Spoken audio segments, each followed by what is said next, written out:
Alright everyone, in the last video we talked about different resources that you'll probably need in this class in order to do some of the HTML work that we're going to be learning throughout the semester. In this lecture I'm going to go through a little bit about what makes that page tick. This is a very simple HTML page, and it should introduce you to some of the beginning concepts of HTML and some of the most reused tags that you'll see in pages. Uh, Basically, this video is going to be me recreating parts of this page to give you an idea of what it takes to write HTML and how much it actually goes into building a web page. So, and I guess this will help you with your assignments as well. So I am going to move this page window over a little bit, show you a little bit of my desktop, and you see everything wraps pretty well in the browser here, which is pretty good. So it's still visible.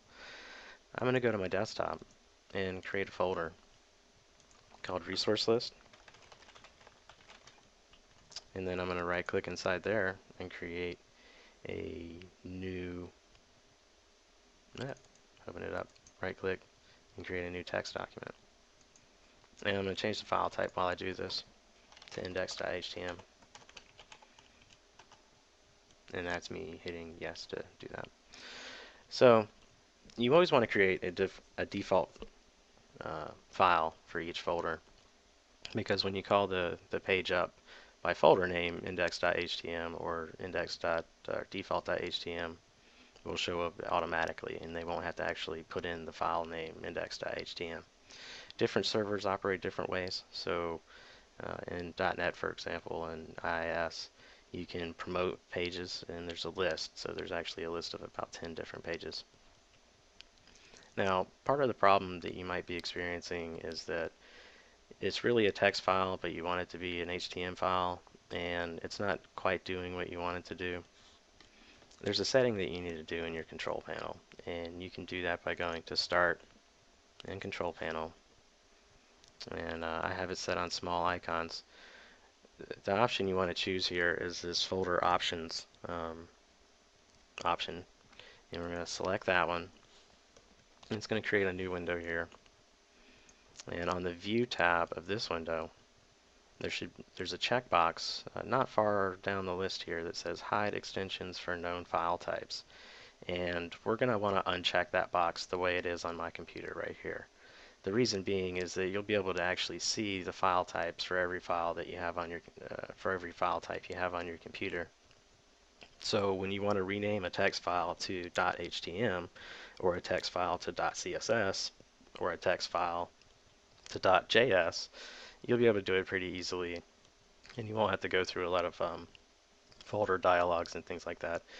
The different file types we're going to be working on they're more or less our text files, but by giving them the different extensions, we know how they can be used and interpreted by browsers and web servers and all those different types of things. So, long story short, in this list, the hide extensions for known file types, we want to make sure that that box is unchecked and hit OK.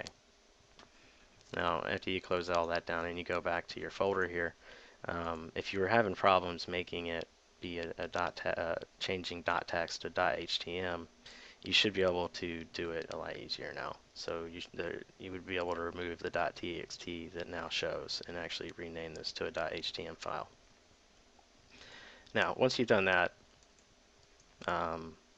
you should be able to right-click on it, and if you've installed the helper for Notepad++, like I did, then you can just right-click on it and select the option from here to open it in a window.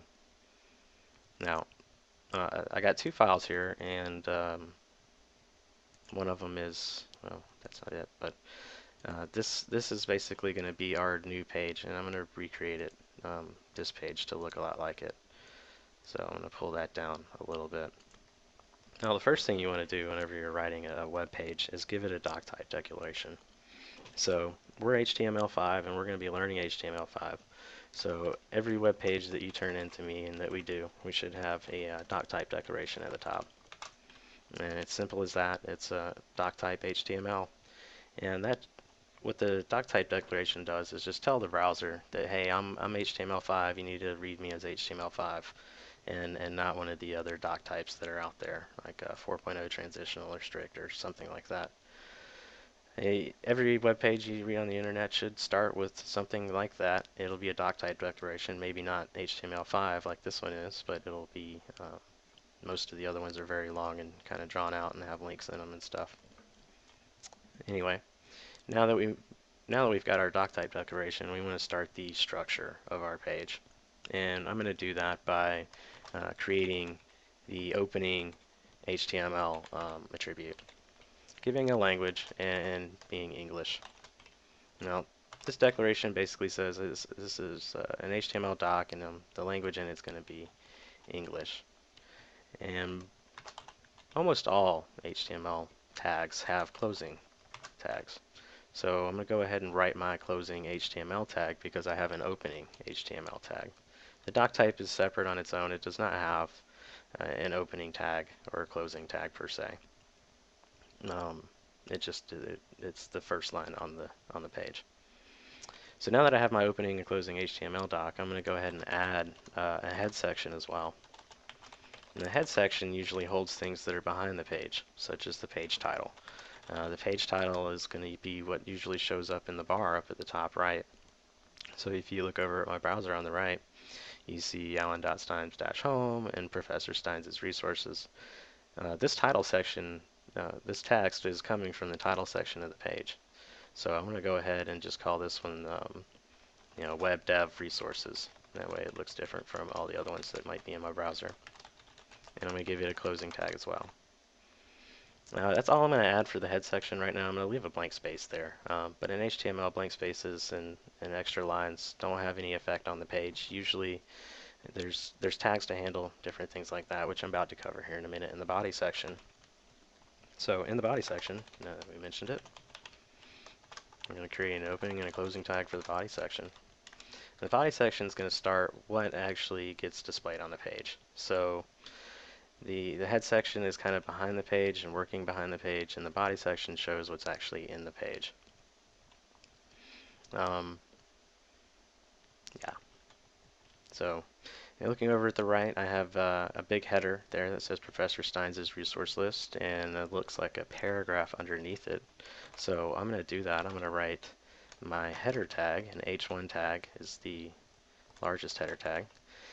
And header tags, there's 6 of them, H1 through H6, and they're all different sizes, and they can be styled all differently.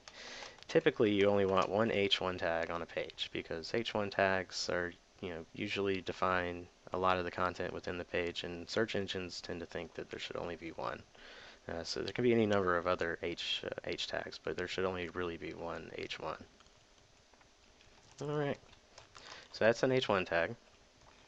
And I'm going to go ahead and write that first paragraph that it looks like that's there. And a paragraph tag is a P tag.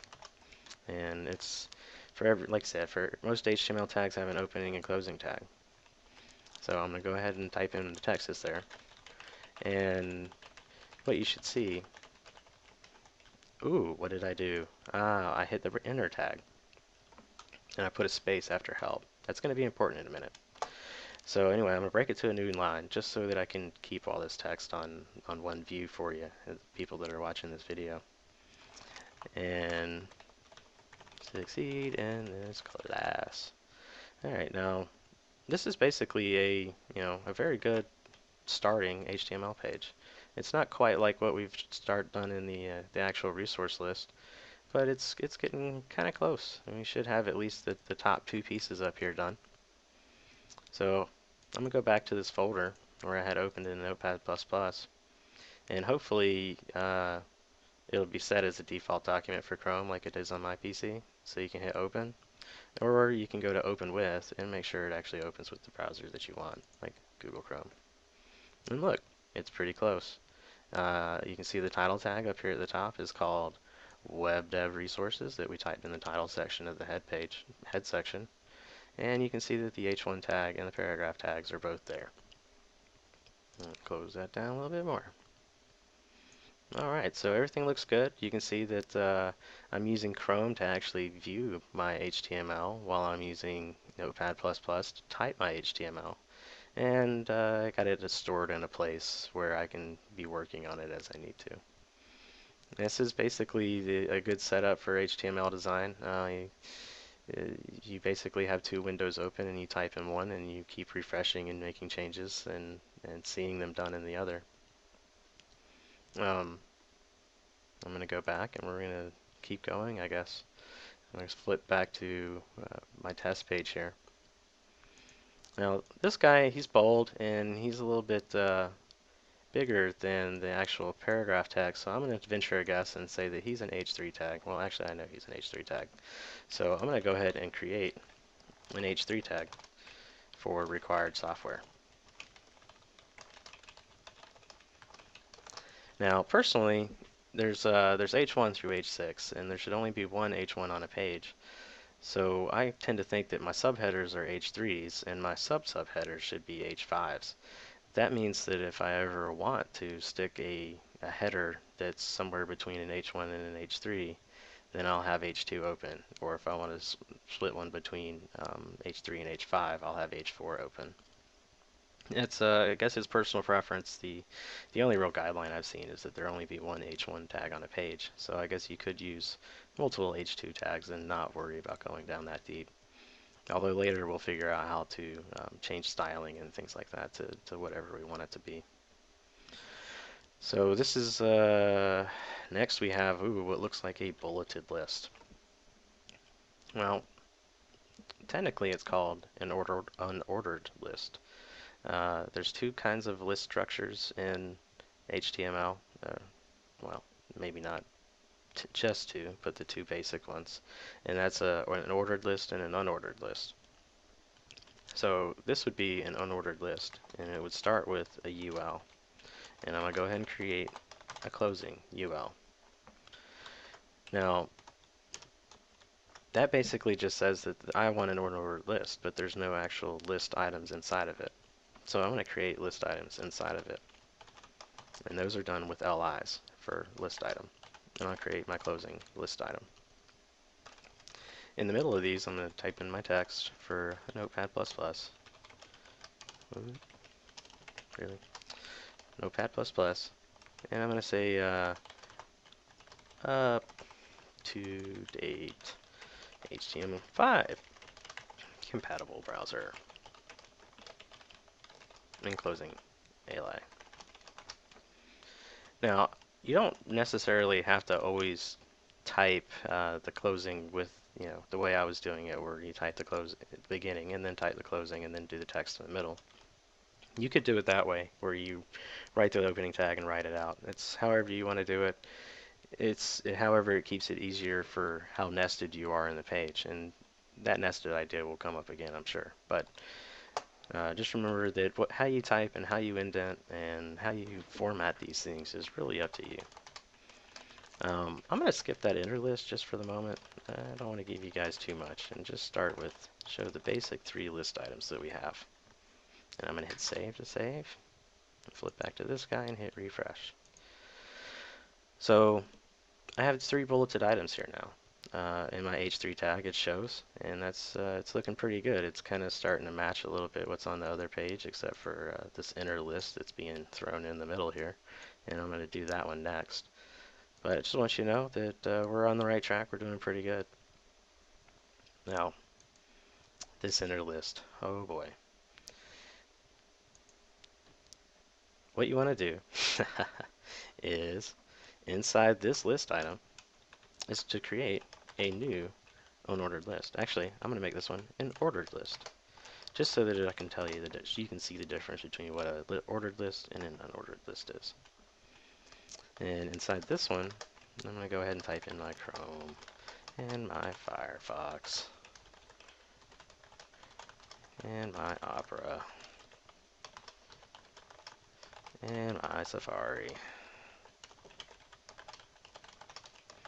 and Internet Explorer. Oh, you.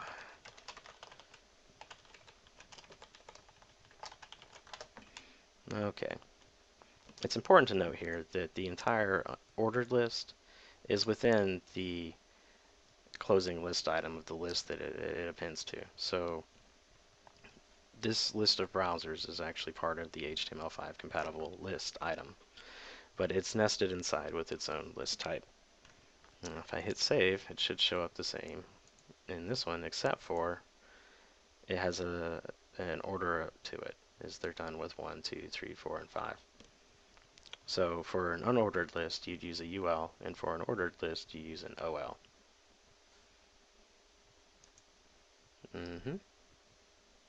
Alright, so we're pretty close there. I'm going to make this change back because I want to keep this guy looking just as I did before, so I can we can show that they look identical.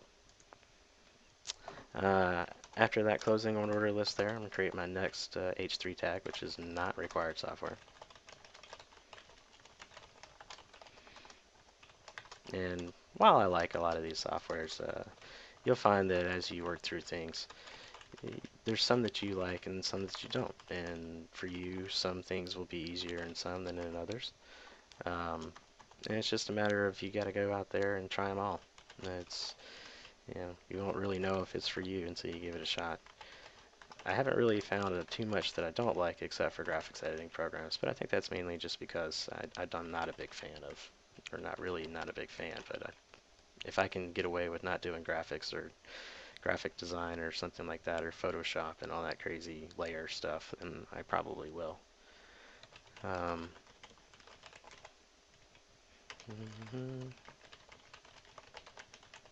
Did pretty good about that. Closing paragraph tag. And I'm going to create another unordered list. Now, what you can do, and I'm using a lot of shortcut keys here, and you probably see me not really using my mouse a whole lot. It's mainly just because being a coder, you really need to know your keyboard. So I'm using a lot of short keys that's making my job easier. For example, I just used Control Shift Left, and that highlighted the current word to the left, and Control Shift Right would highlight the current word to the right. It just makes it easier. I'm going to do that because I want to hit Control C, and then I hit the End tag, Enter, and Control V. Really? Oh, yeah, wait. Really?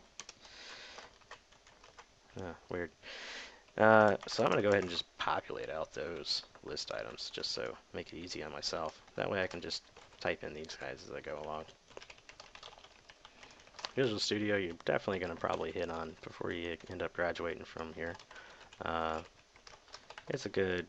You're going to be learning how to do some coding in it, and I think it's Game Studio if you're a game major or something like that, you'll be using it as well.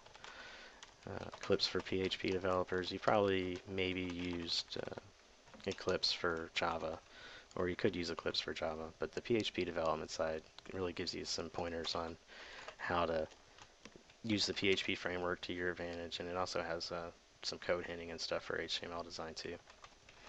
Creative Suite's really nice, really expensive if you can afford it. It's a lot of what the industry uses. So a lot of good resources on the internet for learning how to use Photoshop and things like that. Plugins for Chrome. I'm going to do another another list here that's kind of underneath it. Remember, and this unordered list has got to be inside the LI, the beginning and closing tags for which you want it to apply for. And we'll go ahead and add that guy in. Page speed insights, really good stuff. It'll tell you how to optimize images and other things. And XML tree, Chrome doesn't have it built in on its own for whatever reason. Colorzilla is really cool. Choose your colors wisely. And responsive web design tester. And it seems like the internet's going towards a responsive design, and we kind of did too for MGA website, just because it helps to make sure that you're only doing one website for all the different devices that exist out there in the world. Short-sightedness might be that, now that mobile devices are getting resolutions that are equal to desktop resolutions, that responsive isn't necessarily got a long-standing view in the future, because once desktop designs and mobile or desktop resolutions and mobile resolutions get more aligned, it really won't help to do that kind of thing anymore. But we'll see. Time will only tell with that one. I have a blank list item there. Um, there's a bullet point, but there's nothing written in it. So I'm just going to leave that there because it's actually in the page. And even though there's not text inside of it, the bullet point still shows. So it's important to make sure that if you really don't want a list item to show, then you probably need to get it out of there. And see, we're on to choices and graphic editing programs. This is another H3 tag. And I'm going to go ahead and save this guy now and hit refresh on our other page and see where we're caught up. I think we've done a lot since the last time we looked at it.